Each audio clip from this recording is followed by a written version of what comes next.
We're launching our first ever seminar event, the Fine Homebuilding Summit. Join us October 2nd through the 4th in Southbridge, Massachusetts, as 12 of the building industry's most notable experts will offer more than 50 hours of presentations. Our goal? To explore advanced design principles, discover cutting-edge construction materials, and share trusted techniques. Space for this event is limited and expected to sell out fast. Don't wait. Visit finehomebuilding.com/summit to pre-register. That's finehomebuilding.com/summit.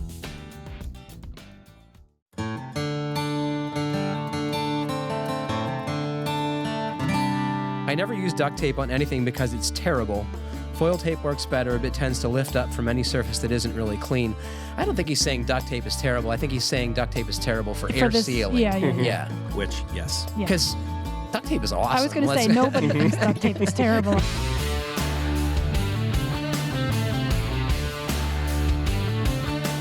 Welcome to the Fine Homebuilding Podcast, our weekly discussion of building, remodeling, and design topics aimed at anybody who cares deeply about the craft and science of working on houses.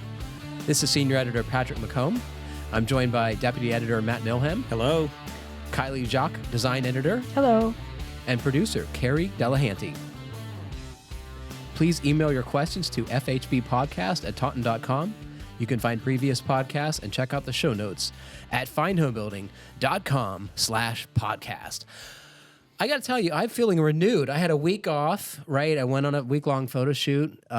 You and Justin I and wouldn't Rob. call that a week off. Yeah.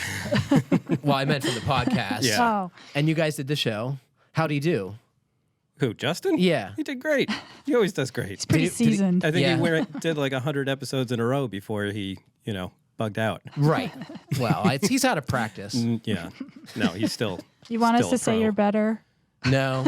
Well, yeah, but I'm not going to, say that now. So we heard from a number of listeners about our discussion of finding weird stuff in old houses doing remodeling work. Yeah. And my favorite was from Ian Schwant. We've heard from Ian before. He's of Hudson Valley Preservation. Again, his boss sent one last week. And then his boss, Mason Lord, sent some stuff in too. And we'll talk about Mason's first, but he found an actual time capsule in a wood column. Yeah, we talked about that last week in your absence. So this That's might what happen spurred more this than whole thing. Yeah. That was a cool story. And then Ian found a number of articles in his own home. And Oh, really? Yeah, there's the NBC cracker meal. Right. And a box of Trojans, which I wouldn't trust those. I wouldn't have trusted him back in the day. Right? They look like they date from the 50s.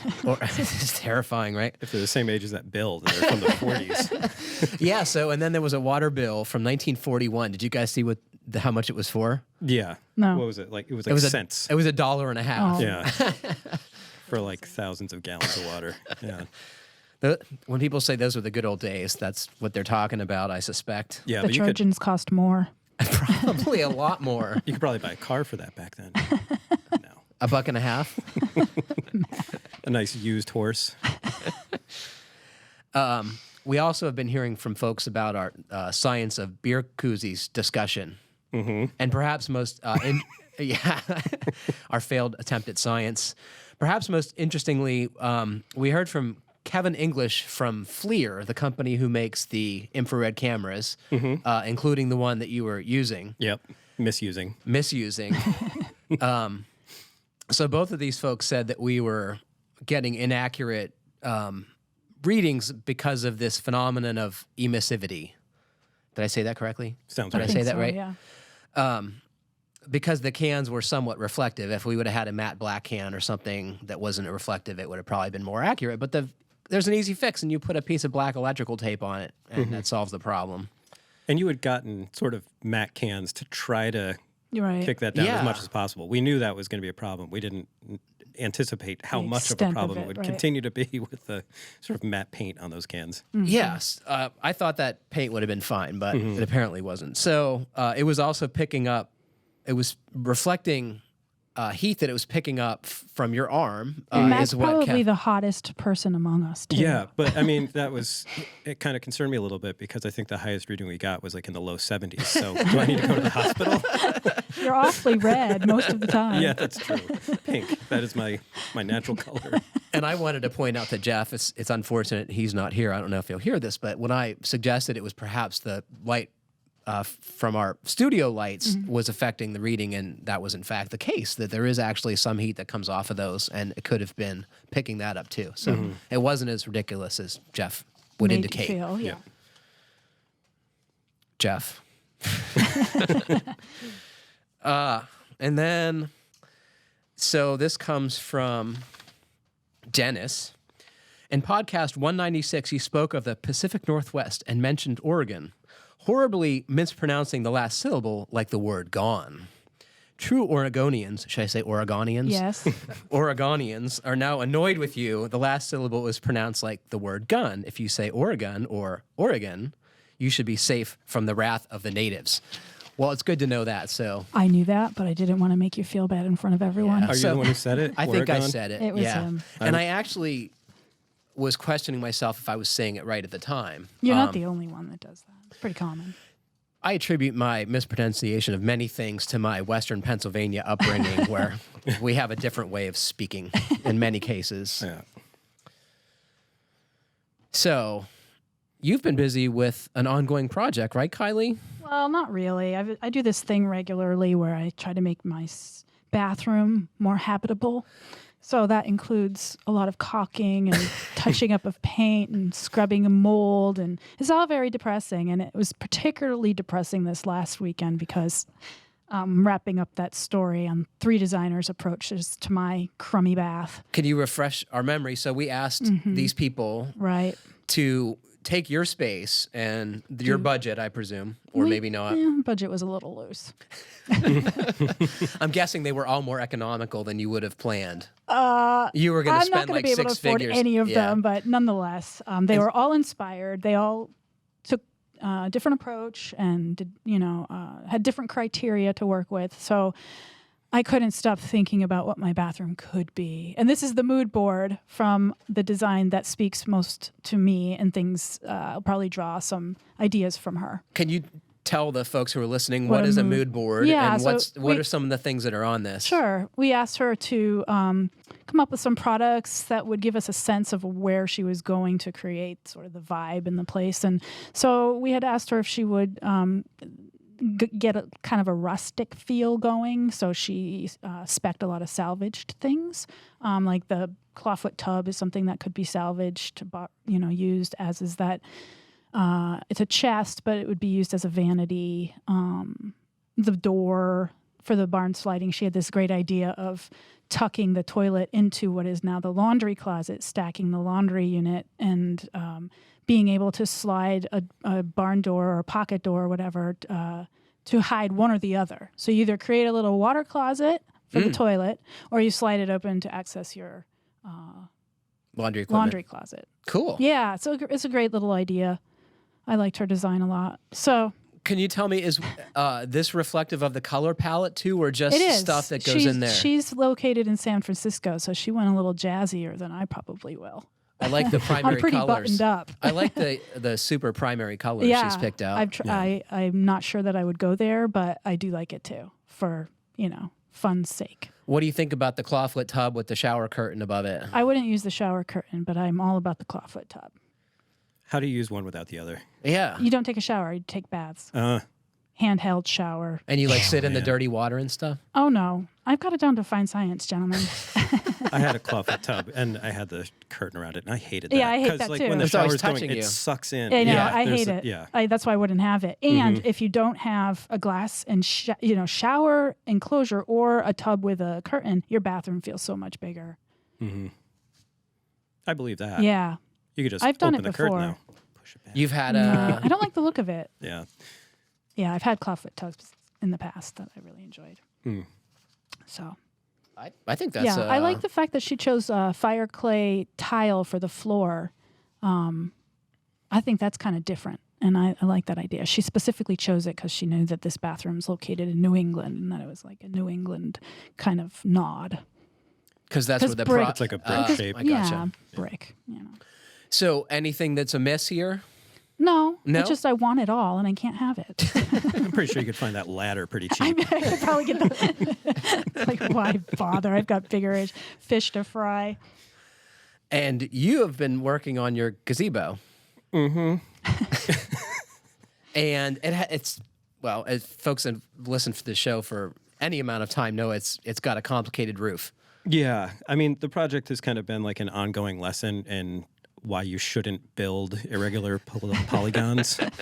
And I mean, yeah, so I had planned on doing a reciprocal roof. The first iteration kind of didn't work out, and that never really got installed. So anyway, then I was planning on 20 rafters, realized that probably wasn't going to work, and went down to 10.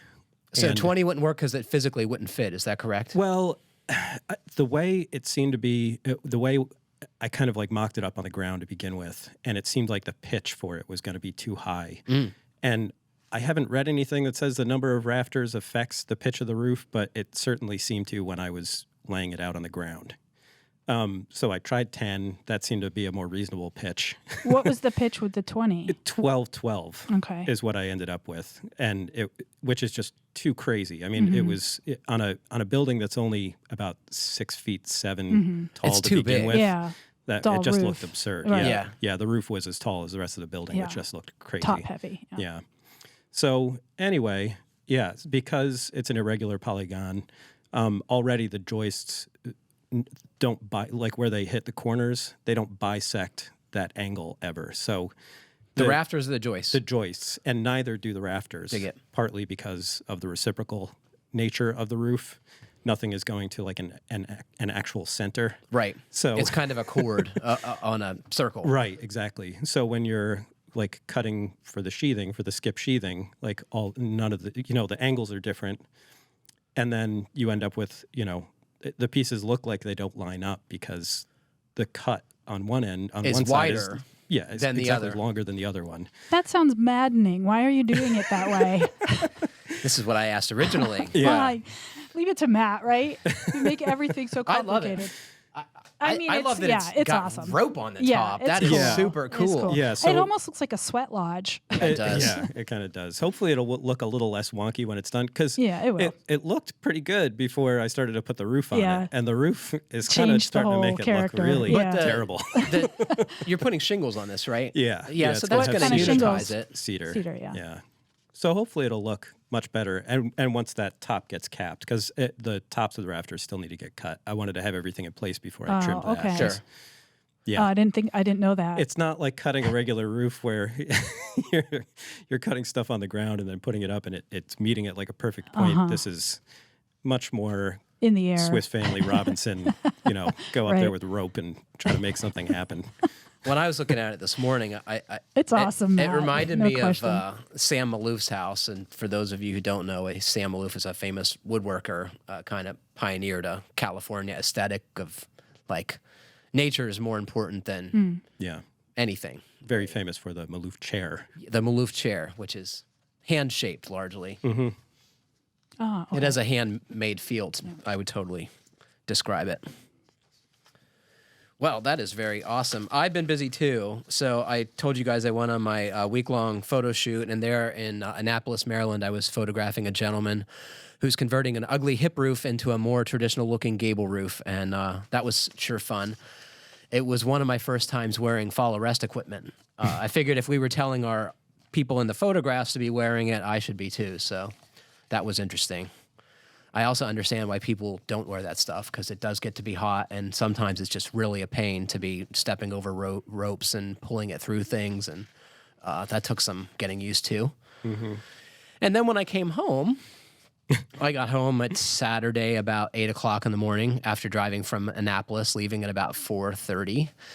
And I'm out in the yard kind of putzing around, and my wife comes out at a dead run, and she's like, "Patrick, there's water pouring in the basement, and I don't know how to stop it." So I go running to the house at a dead run, and while we're running together to the basement, I say, "How much water?" And she's like, kind of a lot. So I get into the basement, and there's water pouring out of the top of my whole house water filter, the sediment filter. And this is a plastic housing thing. You'd think it'd be made to last forever, because this is kind of an important thing. And it's the housing is cracked, and it's just spraying water out of it. And this had been going on for hours because there was probably 2 inches of water in the basement. And your pump was keeping up with that, huh? Yeah. Man. Yeah. Well, that's good. Got good recharge on that well. So after I cussed the company who made the thing, and you asked me for the brand, and I intended to get that. Unfortunately, one of the other things we were doing this weekend is Carol was pulling poison ivy, which she put in the same trash bag as the water filter that I threw in there in disgust. So I wasn't going in after it. Nope. Bag full of toxins. So on the good news side, I finished the wardrobe in our bedroom. This is our wardrobe cabinet, and it's got milk paint finish. The light color is called light cream, and the yellow is called yellow. Yellow and blue, huh? It's like, gray. Oh, it's gray? Yeah, it's actually off-white. It looks even more... No, I'm talking about the front panel. Isn't that yellow? It is totally yellow. What are you saying is gray? Nothing's gray. The walls are blue. The walls are blue. Right. Yeah. So sun and sky you got going on there. But I'm real pleased with how it's come out. It looks wonderful. Are you also going to put the mirrors in? I hope not. I think Carol's forgotten about that. I'm worried the doors are going to be too heavy for the hinges I bought if I did that. I sort of like the look of the door, too. It's just normal. I thought it looks like it has some... It has a panel, but it's the same color as the cabinet. It's nothing fancy. And I painted my barn on the Sunday before Memorial Day, or Labor Day. Wow. And it's really not that shape. I think it's parallax distortion from my camera being on a wide angle setting. But it looks like the walls aren't parallel, but they are. How long did it take you to paint it? A whole day. Yeah. I had to pressure wash it first, and then while the water was drying, I cut in around the windows and did the corners and stuff, and then I rolled the rest of it. I was moving at a pretty good clip. What'd you use? A 9-inch roller with a 6-foot pole, and one of those screens you put in a 5-gallon bucket. You know, it's like a expanded metal lath thing you put in the bucket, and you just dip the roller in the paint. And what about for the paint? I mean, so it was PPG's exterior paint that came from Home Depot last year. Okay. So this was supposed to be last year's project. That How many gallons did you go through? Like 3. It's not Just bad. a single coat? Yeah. Good for you. I was worried. You painted it last year and again this year? No, I just never got to it last year. I bought see. the paint with the intention of doing it, but never did. So I'm glad to be done with that. And I was worried. It was starting to look really dingy, and I was worried if if you let paint go to a point where you have complete failure of the film, like it's a way bigger job than if you paint it over again. Yeah. You learn anything from doing it this way, though? So interestingly, the paint that I originally painted the building with was one of these paints and primers in one. And it was a Behr product. It came from Home Depot also. And I had a conversation with some paint executives after I bought this paint and painted my building with it. And they were from another company that caters more to professionals, right? And so they were very dismissive of this product that I chose.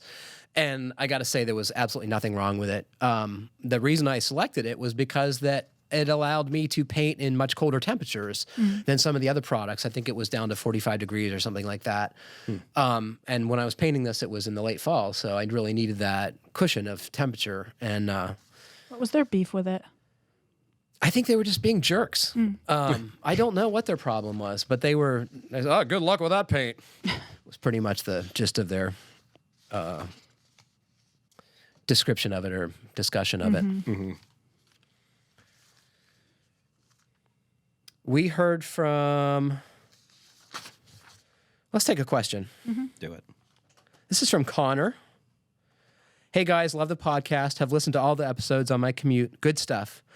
My wife and I are in the initial stages of a down-to-the-studs remodel, and I had a quick question about exterior rigid insulation retrofit outlined here. Basically building a cold roof. So Connor, who wrote this letter, his hot roof assembly comes from Pro Tradecraft, which is a website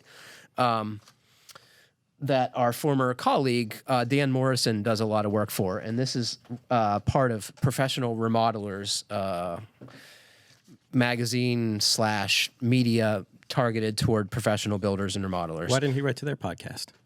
They don't have one. And we're going to get better information anyway. So, but this stuff on here is pretty legit, and Dan does a good job. So I thought I would give a plug for them and show the illustration that he was going from. So his question is, how are you supposed to frame the roof overhang at the gable end, the fly rafters, when using this approach?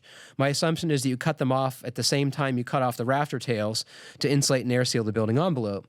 I suppose you could put 2x4s on the flat running perpendicular to the 2x4 vents over the main rafters. You could extend them over the rake, but that would block the vent channel on 2 or 3 rafter bays that you would need to get stability for the overhang. So what he's suggesting is that run 2x4s perpendicular to the rafters that go back into the roof that would hold on the gable overhang. Is that what you're gathering? Yeah. So sort of standard, but instead of tying it into the rafters, he's tying it into the ventilation channels. Ventilation channels that are on top of the foam.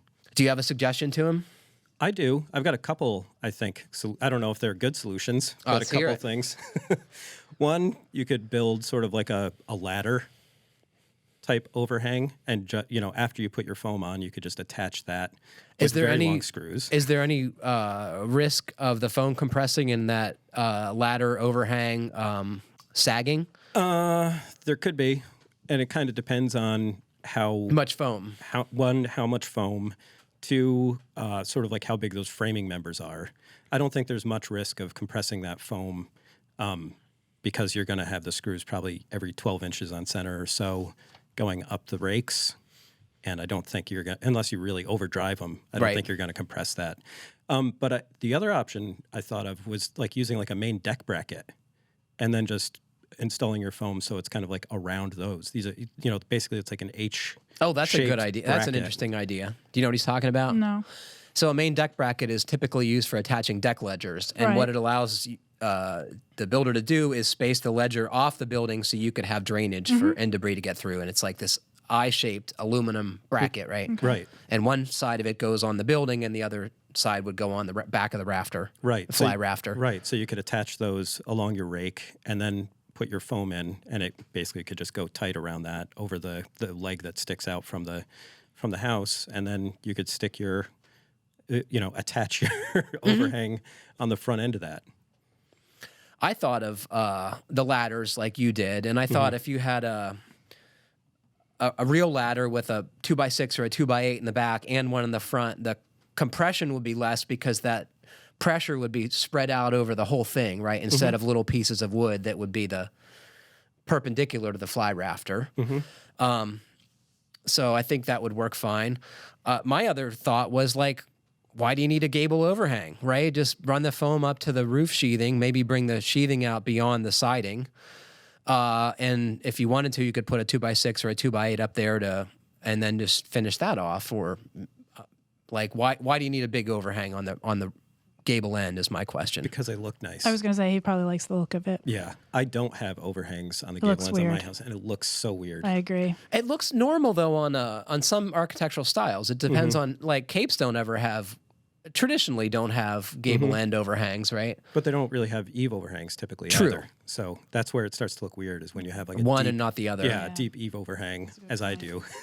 Almost 2 feet, and then no overhangs on the rakes. Yeah, it's imbalanced. I think brackets could work too, right? You could have ladders and then brackets under that help keep them from rolling in.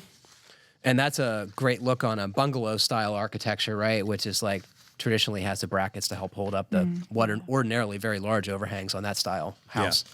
Yeah. Or you could just screw a whole bunch of like 2x material, just stack it, just keep stacking it until you get out to the depth you want. So don't like, do that. Don't 6 or 8 boards. Even I know that's not a good idea. Like pull the wall over. Yeah, don't do that. You could interrupt your foam there too if you were worried about the ladders compressing it, right? Like that little bit of foam, just omit it and put framing lumber behind your ladder or whatever, and that's going to solve the problem. You could cut the foam around the lookout blocks that run perpendicular to the fly rafter. What do you think, Connor? He's up to it, I'm pretty sure. Yeah. Zachary in Connecticut writes, "Hi, gang. I'm currently preparing to submit a building permit application to my town for a complete gut and remodel of a bathroom and a bedroom/office.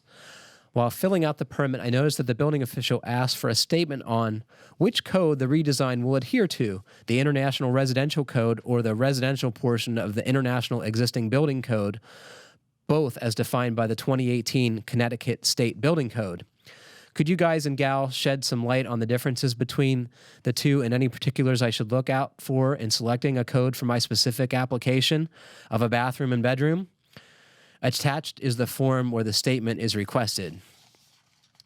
So we have a picture of the Connecticut, what town is this? Canton, Connecticut, has a part of their building permit application process that lets you pick the building code you're going to follow, which I find to be quite charitable. Do you think it really lets you pick? I don't know. I had never heard of the existing building code before this, I got to say. Yeah. Had either of you heard about this? No, this spurred It sounds some like it's questions. not universally adopted across all the states. So for those of you who are unfamiliar, as most of you, I suspect, the existing building code is a model code written by the International Code Council, meant to help building code officials navigate the intricacies of remodeling and what elements are needed to bring up to modern standards and what presumably you can let slide. Mm-hmm. And I've never heard of anyone having to build under this code. My guess is it's a little more lenient. Have you dug into it? I looked at it a bit. It's it's really hard to say because some elements, it really depends on the level that you're getting into. You mean the level of remodel? Yeah. So it seems really dependent. And then they give you multiple different kinds of paths on how to get into some sort of compliance. So it seems like a bit more of a tedious thing to maybe try to adhere to because it doesn't just give you an easy explanation. And a lot of times it's referring you back to the International Building Code, for instruction. So you're not using just one code, then you're basically bouncing back and forth between two books. This is why people don't get building permits. Yeah. So sounds terrible. But Try to figure it out. Yeah. Yeah. It's going to be case by case, I'm sure. Yeah. But you included a good link, or you sent us a good link to that sort of had a paragraph that I think kind of really gets at what That the summary international paragraph? existing. Or I don't know that it was no, it wasn't the summary paragraph. This isn't actually from the International Existing Building Code. It's from a website called accurateplanreview.com. Yep. And we don't know who that is. We don't know who that is. And I don't but it was pretty good. I don't know that this is entirely accurate, but it seems pretty close to the way I was reading it. Not entirely, but pretty close. And do you mind if I read it? Oh, please. Because I think it kind of makes sense and it may help people wrap their heads around what this thing is. It says the main reason behind having an international existing building code is to allow a design professional to use an alternate method of coming into compliance when bringing the entire existing building into compliance with current building codes is cost prohibitive. So basically, if it costs too much, if the building that you're trying to rehab is too far gone and you're just not going to be able to afford to bring it back up, this kind of gives you an alternative method to sort of make it better. But it sort of continues on. It says the main idea behind the International Existing Building Code is that any additions or alterations would have to comply with the new codes, but the existing buildings need only be maintained to their current level of safety. But isn't that the way the IRC has always looked at remodeling? That's the thing. There used to be an existing building provision, or some existing building provisions that were included in those codes, but they've since been deleted. And now they have this. But if you go for a room addition or a new bathroom or a new kitchen, the building inspector can't require you to bring the rest of your house up to compliance. It's always been if it's 50% or more of the structure, and then you have to do everything. But most remodeling projects are not that way. Even huge projects raising homes above flood elevation standards are often not considered 50% of the structure, right? It's so. It's really I'm kind of at a loss here. Yeah, me too. And I mean, when you look at the actual existing building code and that sort of foundational paragraph that you were talking about, Kylie. There's some sort of keywords in there, I think, that you may want to think about. It says, although many of, there's a whole lot of text here, but it says the International Existing Building Code is a model code in the International Code family of codes intended to provide requirements for repair and alternative approaches for alterations and additions to existing buildings. And then it goes on a bit more and it says, although many of these buildings are potentially salvageable, rehabilitation is often cost prohibitive because compliance with all the requirements for new construction could require extensive changes, blah, blah, blah, blah, blah. So to me, when it says potentially salvageable, right, that tells me something about the condition of the buildings that we're talking about. We're talking about what would be tear downs in many cases. And so we don't know what the condition of the house is that he's talking about. If he's already living in this house and it's code compliant, and it sounds like this is not the code that he should be going by. Right. From what I'm gathering from the existing building codes, sort of like foundational paragraph. Right. Yeah. What do you think about this? I think it's a head scratcher. Yeah. I want to hear from folks who have had to do projects under the existing building code. I would like to know what that was about and why you guys chose it, or why the specifier or design professional chose it, whatever the reason, or maybe the code enforcement office guided you that way. But I'd like to hear why. I'd like to hear more about what it is. Can I ask a question? Please. Filling out one of these building permit submission forms, how complicated is that? I think it depends entirely on where you are. So I've navigated Newtown's process, and I bet it's 10 pages of different stuff. You guys are going to have to help me when I do my bathroom. Well, some of it's really easy. Like in the case of Newtown, like one of the documents you have to sign is that you're not going to burn trash on the job site, right? Because that used to be what you did. You'd get the 55-gallon drum and you'd burn all the scrap wood and paper and God knows what else, right? That was Matt just like... does that. I'm just I don't know what you're talking about. In acid. I burn it in acid. And some stuff is more involved. Sure. Like, obviously, they want a budget of, what the project's going to cost, because that's how the permit fees are determined. And I forget what all the other stuff was. Usually, they want some kind of drawing, unless it's a very simple project. So it takes some time. Okay, next we have... Oh, this is a good one.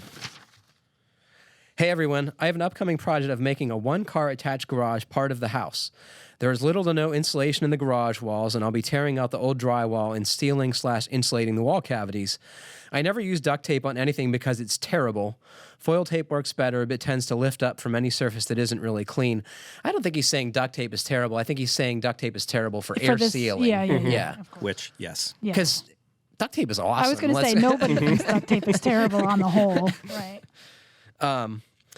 How would you air seal the corners of the cavities at the sheathing? Should I use caulk? If so, what kind? Or is there a good tape that sticks well to sheathing, OSB, and less than perfectly clean surfaces? Really enjoy the show. Thanks, Mark. Mark, I have a lot of experience in sealing sheathing to framing members and sealing layers of polyiso insulation. And my favorite way, although it doesn't work great for everything, is a pro-style foam gun and pro-style foam canisters. And instead of the straw dispensed cans that you buy at the home center, these ones hold the can inverted, and you get a lot better yield. And the gun itself, you can adjust the amount of flow to correspond with the size of gap you're trying to fill. Like, you can have just the tiniest speed if you're going around the perimeter of a stud cavity and sealing it to the sheathing. Or if you have a big gap around some penetrations, you can turn the thing up and it'll fill like a 2-inch gap in seconds. So it's really a wonderful thing. Don't expect it to last more than a few months, because every one I've had, no matter whether they cost $50 or $200, all seem to crap out pretty quickly. Do you guys remember Martin Holliday's tape test story?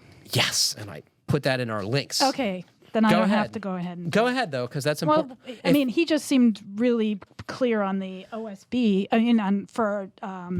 for OSB in particular, that the, Sigla-Wiglove 60 was the way to go. Sigla-Wiglove 60. So, yeah, that's a mouthful. Is that the right? And Siga-Seacrawl.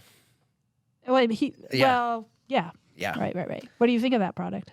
I've never used them because they're too expensive. I'm too cheap. Oh. But I have used the other one that he likes, which is the 3M all-weather flashing tape 8067, which I absolutely adore. I think it is one of the best building flashing tapes. It's the best one.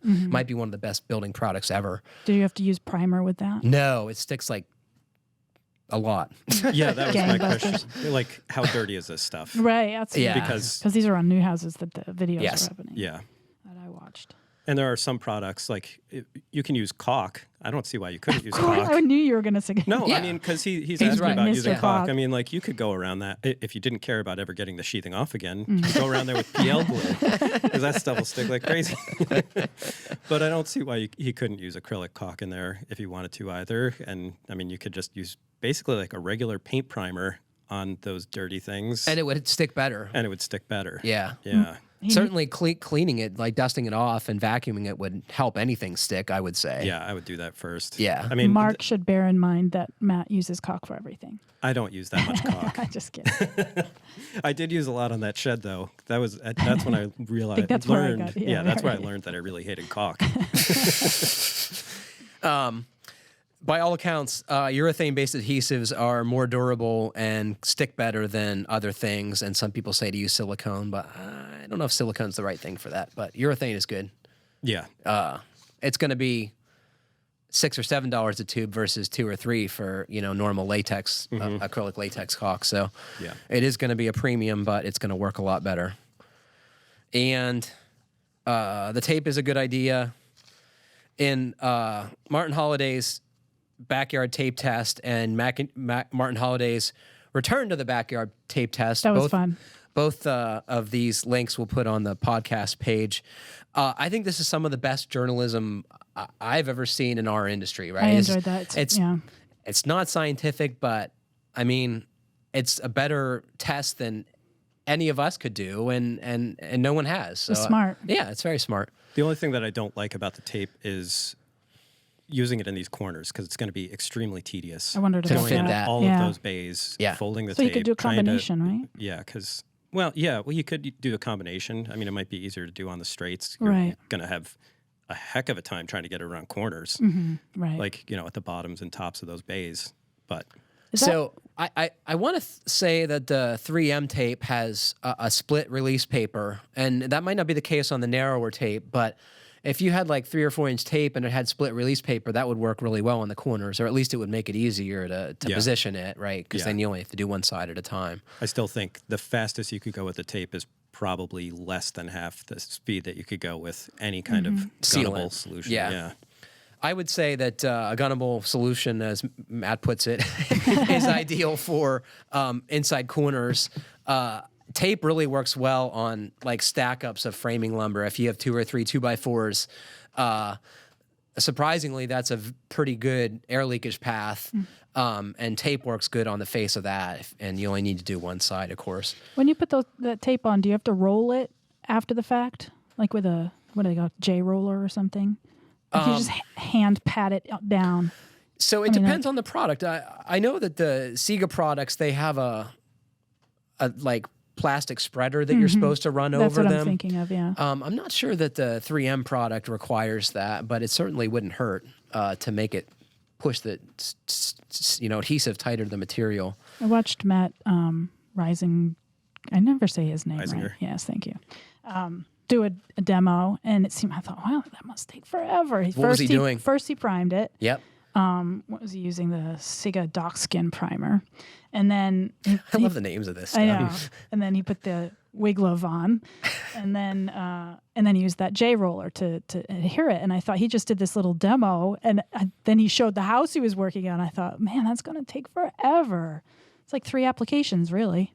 That's why conventional builders like often balk when folks want these, air sealing details done. They're like, are you kidding me? Like, I'm going to spend hours like rolling sheathing tape? No, thank you. Round and round you go. Yeah.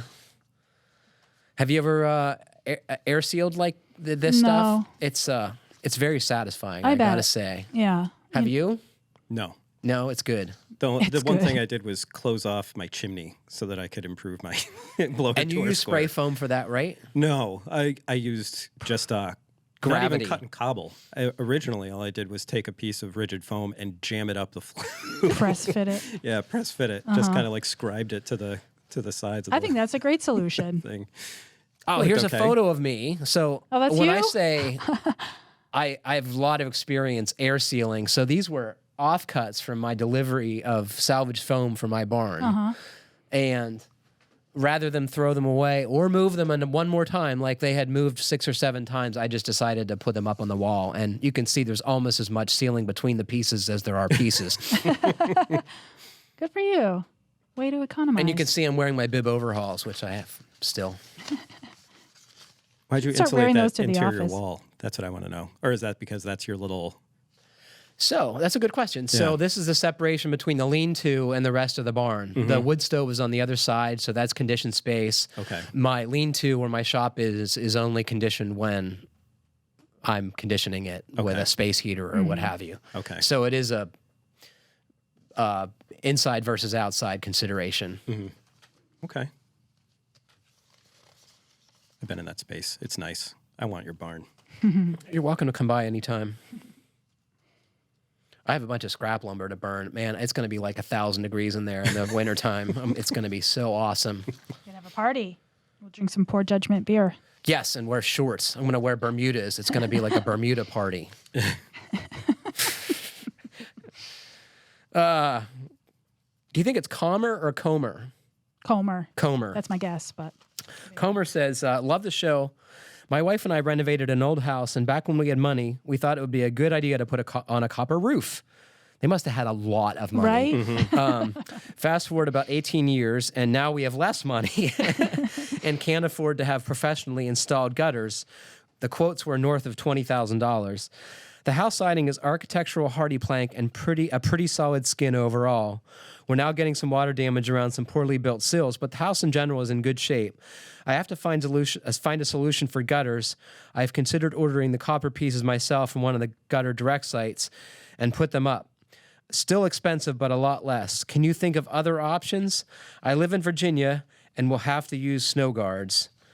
So Comer, I don't know exactly where his house was, but the old real estate listing he sent me indicated that it was overlooking the Blue Ridge Parkway. So he's up in the Appalachian Mountains. So it's colder than much of Virginia, I would gather. Yeah. So what do you think of copper gutters for starters? First, I mean, if you can do it. Do you like their look? Yeah, I do. Yeah. I had a little fix done. It's not a gutter, but he used a small, he created this little boot on pediment to prevent two areas of wood meeting. He created a little diverter. little diverter, exactly. And I couldn't believe, he didn't tell me he was going to be using copper. It cost $200 for that tiny little sheet. Man. So I have an appreciation now for a copper roof. Yeah. What do you think of them? I think it's awesome on a cathedral. I think it's awesome on a Biltmore, right? But like on most houses, I think it's probably overkill. Overkill, yeah. There was a builder when I was working in the lumberyard in Vermont who was always putting copper roofs on these houses that he mostly flipped, and he never had any trouble selling them because it was like so droppingly cool. But Right. it takes a long time for it to look good, in my opinion. You can just spray, what is it, Miracle Grow on it? Yes. It'll green up right away. Is that I've heard acid Yeah. of. Yeah, there's all kinds of, I can't remember That what gives the it base that is. Miracle Grow Yeah. color. Yeah, it's probably There is just nothing nitrogen. like that, right? Right. Yeah. So what should he do? Well, I mean, he's got a copper roof. He can't do aluminum gutters, right? That would look really Oh, when I strange. think galvanic corrosion, right? Is that someone's going to Yeah. write in and tell me I'm an idiot? Yeah. Yeah, Oh, there is that probably what you're is some saying? sort of, well, There'd be some I mean, there corrosion. would be probably galvanic reaction. Oh, Yeah, okay. that would be a problem. Also, it would It'd just look look weird. Yeah, terrible. that's what I was thinking. My thought was try building some wooden gutters that you could then line with, With something cheaper, something cheaper. like yeah, lead. or yeah, Seems like something a bad idea. something. Just line it with lots of plastic. Wooden Tar. gutters? No, just wooden gutter. Yeah, so that's a Yankee thing. Is it? Yeah, and Okay. I never knew about them until I moved up here. And then Yeah. you could just cover the show faces of that with copper. You could get roll copper God, that sounds like more That's fabricating and more yeah, complicated right. than buying. yeah. Yeah. Well, that would be Matt's method. But if he versus him trying to like he talked about possibly buying the pieces putting Yeah. gutters together. Right. Yeah, I mean, I don't think it's going to be much more complicated than that. Maybe. I think it would be, but that's certainly not necessarily. You think that Yeah. would be very cost save? I mean, The cost Seems savings I like think would be huge, but yeah. I'm not 100%. I mean, I don't know, like wood for a gutter costs Yeah, like I was- $12 a foot or something ridiculous. It is really expensive. Nah, you're just getting flat stock. Oh, you're Nailing talking it about together. Yeah, just making V-shaped. like you could, Ooh, that's kind of cool. or like you could make some kind of a trough. You could use 3 pieces, make like a U. So for those of you who are listening who are not in New England, so Yankee wood gutter, and it's I don't know what it used to be, probably white pine, but now it's fir and comes from the West Coast. But it's actually like got a profile of a gutter milled into like Yeah. a 4x4 or 6x4 or something. And that's what people often mean when they see wood gutters. But then there's also what a lot of people describe as a Yankee gutter, which is like 2 boards nailed together in a V-shaped pattern. And you put it on the fascia and slope it to I've always seen it go into a wood barrel. Yeah. But you could do a U-shaped one. You could do almost anything. And I mean, Yep. you could, doll it up with some molding if you wanted it to look really good. But I mean, I'm thinking just make like a sort of a U-shaped trough with with wood, and then just tack some copper on the outside if you still want the copper look. Because the copper coil stock, it's still much more expensive than aluminum, but it's still a lot cheaper than copper gutters, and you can get away with some thin stuff because you're just going for the look, and then you can just sort of use some copper nails and tack it to the wood. that's a clever solution. I mean, I think it's going to be a maintenance nightmare. It But, might be. it's like, but for creativity. I say do one of 2 things. You've lived without the gutters for this long. Like, fix the stuff that's rotting and expect it to rot 10 years from now and get on with your life. Or buy the copper gutter and put it up yourself to save some money. Or I mean, this is an expensive home. Like, you can't cheap out now. $20,000 is a lot of money, but you're going to get that back when you sell the house. But if it were me, I would just I'd not do anything. I was Sell going to the say, house before getting wouldn't the you just take the gutters. gutters off? It's like not. Deal Why with have gutters? And like I don't Seems know. like that- it's always a recommendation. Why have gutters? so I've lived in a place where gutters were not normal, and everyone was fine. Right. You could scrap the copper roof and use the proceeds from that to pay for the gutters. Put on some asphalt shingles. I think you just gotta bite the bullet. And if you feel like a project, this is a complicated roof. I don't know if you guys saw the old real estate listing that he sent me, but it's going to be a lot of time, and it's high up too. It's 2.5 stories. It looks like so. Yeah, I was surprised he said that he'd be interested in doing it himself. It's going to be many hours of work if he does, and putting up gutters by yourself is hard Yeah, I because the bet. things are long. Cleaning them is hard. I don't mind Why would you building want 'em? Putting them in. Why would you want them? I'm ripping mine off. You've convinced me, I'm Patrick. going to start a bumper sticker campaign. Gone with gutters. I'm in. But those professional gutter installers, they work so quickly. Yeah. Like, you're never going to be able to do it anywhere near No. as quickly as they are. And really, I think overall, the cost of like them supplying the stuff and installing it probably, It's cheap. Worth it's it, going to be yeah. cheaper than if you buy the material yourself and try to do it. Like, If you you could just get a part-time job for Right. the amount of time that you're going to spend trying to put these things up To pay for the gutters. To pay for the gutters. Never mind risking Drive some your Uber life. or something. Yeah, exactly. Drive some Lyft on the weekend. I don't know if he was talking about half round or case style gutters. Copper comes in both. I would make sure that one or the other is not a lot less expensive than whatever it is you priced. And if it is, you might consider that. It's important to keep in mind that half round gutters, although they look awesome, it's like my favorite profile, only hold half as much water as a K-style gutter, so you need more downspouts or they need to be bigger, often both, which is going to add to the cost. I also thought, what about painted aluminum gutters? Yeah, I thought about that too, because they do have paints that Look like copper. But it doesn't look like aged copper, right? It looks And like it never new will. It never will. Right. There are some weird paints that you can get that will do that. I was just looking up some random stuff. I don't know if they hold up outside. That's the problem. Are they tend They- to be they- used for interiors. I don't know. Yeah, They I've it looked never like they seen came that. in little bottles. Probably, yeah. I think they were meant for arts and crafts yeah, projects. right. That's quite an image. Yeah. That's going to be so many bottles of testers, Right. aluminum or copper color. Yeah. You could put it on with a nail file or a nail polish brush or something. Yeah. But you could just paint it that copper green. Right. Yeah. I've seen that. And Yeah. it looks kind of hokey. Mm-hmm. I thought about like matching the fascia or the trim color, right, with aluminum. But I don't know if would aluminum be a problem under copper? And like that's a question for somebody who's got more knowledge of the galvanic chart than I do. Ask Heather. Yeah, I can. Yeah. I'll do that. Matt's wife is a chemistry Chemist, teacher. right. Yeah. I should have asked her before the podcast. Wasn't thinking. So we'll put a note from Heather regarding the compatibility of aluminum gutters with a copper roof. My understanding, though, is once copper was oxidized, it didn't give off copper ions anymore. But once again, these are things people are going to write to me and tell me I'm an idiot. We got to keep giving them fuel for that. Right? You sent me a very interesting series of photos today that we'll put up on the podcast page. I didn't make them into the slideshow if any of you are watching on YouTube now, so you're going to have to go to the podcast page on finehomebuilding.com. But it was a huge masonry structure moving down the road. Can you tell me about that? I knew you'd appreciate that. Yeah, they Where is this at? it is in was it Maryland? Yeah, it was Maryland.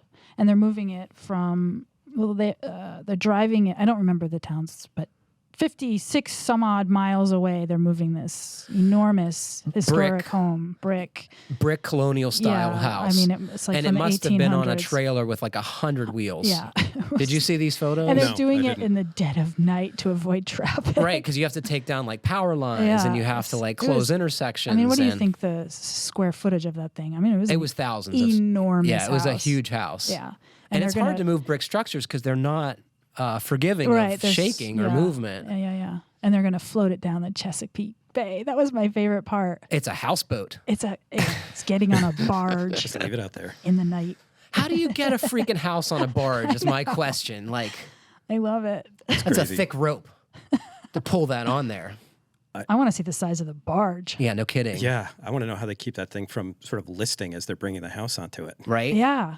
Man, I know. I want to see it. There's a whole website devoted to it. We can watch this. We can follow the progress. because it's not like, I mean, they've moved space shuttles on barges, but you can crane those onto that. Mm-hmm. Yeah. You can't do that with a house, Can't can do you? that. No. I think don't a know. brick house. I have no idea. So I'm sure, and when I say I'm sure, I'm not really sure, that they dug out from under the house and backed the trailers under it. They didn't need to like really lift it, right? Right, yeah. They have they're to lift gonna- it somewhat, but They're going to need to really lift they're it. going to have to really lift it to put it on a boat, I Right. suspect. Maybe they just drive it really fast. Or back up and stop. It's pretty wild. And you know why they're doing that? Because the area around this property became so developed and suburbanized and undesirable that they want to relocate the house in a more rural setting. Nothing says I hate my neighbors like moving Moving my the entire entire house. house. The many tons I want house. to do that. Your house would be a lot easier to Take move, my dude. house with. Yeah. I'm glad you appreciated that. I got to think it would be cheaper to build a new house. Well, but the house has been in the family for generations, and you know, And it's cold and drafty you know, masonry house. They and- love it. Yeah. Sometimes things make sense and sometimes they do not. Yeah. And sometimes you just have so much money you don't know what else to do with Right. it. It's like, oh, honey, let's move the house. Okay. I just wanted to thank Barbara in Atlanta, who also wrote in with an intelligent discussion of how we were messing up our infrared thermography. We've heard from Barbara a number of times and always appreciate it. I did some deep research in the morning to try to find Barbara. What And is her I'm story? She's dying very to mysterious. Know. She's very mysterious, and I want to know if she's the author of 3 different blogs. So, Barbara, if you're listening, I think I know Who you are. who you are, but I want to know for sure. You got a stalker, Barbara. I found myself thinking of her at 4:30 in the morning with my coffee. I thought, who is this Barbara?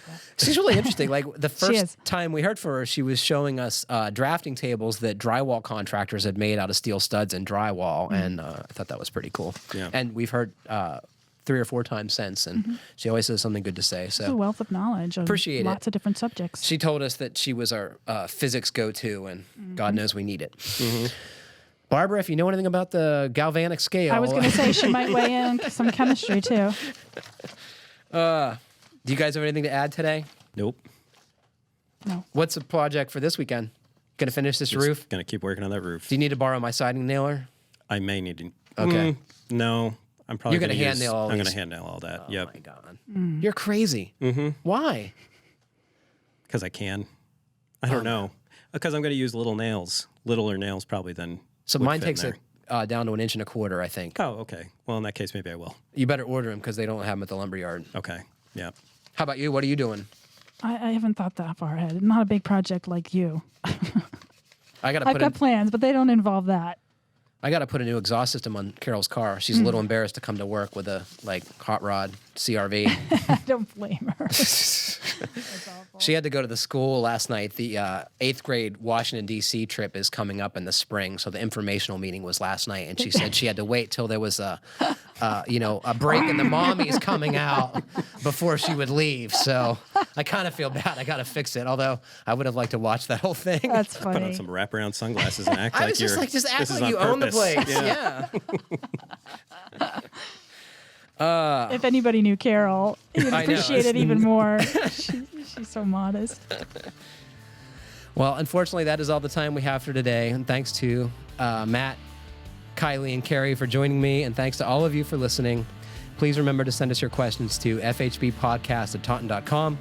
And please like, comment, or review us however you're listening. It helps other folks find our podcast. Happy building, and thanks again for listening.